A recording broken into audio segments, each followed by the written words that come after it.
পবিত্র ঈদুল আজহার চতুর্থ দিনেও ভিড় কমেনি বিশ্বের দীর্ঘতম সমুদ্র সৈকত কক্সবাজারে। এই মুহূর্তে রয়েছে সৈকতের কলাতলি পয়েন্টে। এখানে আমরা দেখতে পাচ্ছি দেশের নানান প্রান্ত থেকে আসা পর্যটকেরা সমুদ্র স্নান করছেন এবং এখানে যে জলযানগুলো রয়েছে জলযানগুলোতে এদিক ওদিক ছোটাছুটি করে ঈদের আনন্দকে আসলে ভাগাভাগি করে নিচ্ছেন।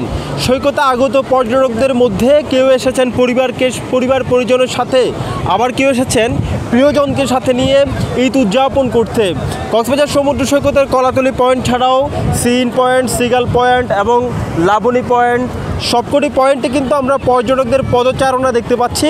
হোটেল মালিক সমিতি আমাদেরকে জানিয়েছেন আজকের দিনেও লাখো পর্যটক কক্সবাজার সমুদ্র সৈকতে অবস্থান করছেন এবং কক্সবাজারে অবস্থান করছেন বলে তারা আমাদেরকে জানিয়েছেন।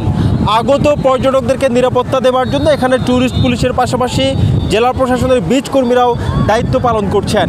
বিশেষত এখানে যারা সমুদ্র স্নান করছেন তাদের মধ্যেই কোনো সময় কেউ আসলে বিপদের মুখোমুখি হচ্ছে, এই ধরনের খবর আমাদের কাছে আসছে। গতকালও কক্সবাজারের কলাতলি পয়েন্টে সাইমন বিচ পয়েন্টে বাবা ছেলের মৃত্যুর ঘটনা ঘটেছে এবং এই ঘটনায় আসলে হৃদয় বিদারক পরিস্থিতির অবতারণা ঘটেছে। এখানে সমুদ্র সৈকতের বিভিন্ন জায়গায় যেহেতু এই মুহূর্তে গুপ্ত খাল তৈরি হয়েছে বর্ষা মৌসুম চলে আসার কারণে, যার কারণে পর্যটকরা আসলে সমুদ্র স্নান করতে গিয়ে সমুদ্রের একটু গভীরে গেলেই বিপদের মুখোমুখি হচ্ছে এবং সমুদ্রে ভেসে যাচ্ছে।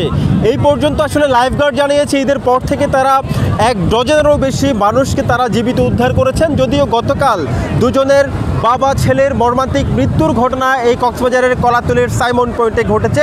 এর আগের দিনও চট্টগ্রামের একজন বাসিন্দার মৃত্যু ঘটেছে কক্সবাজার সমুদ্র সৈকতে ভেসে গিয়ে, যার কারণে সতর্কতা মাথায় রেখে আসলে সমুদ্র স্নানে নামা জরুরি বলে মনে করছেন কক্সবাজারে এখানে যারা লাইফগার্ডের দায়িত্বরত রয়েছেন তারা আসলে বাড়তি নজরদারি রাখছেন যাতে কোনো মানুষ সমুদ্রে গভীরে চলে না যায়, ভেসে না যায়, সেটিকে মাথায় রেখে তারা আসলে এখানের প্রচারণাও চালাচ্ছেন বলে আমাদেরকে জানিয়েছেন। কলাতলি সৈকত থেকে এটুকুই ছিল এখানকার সবশেষ সংবাদ।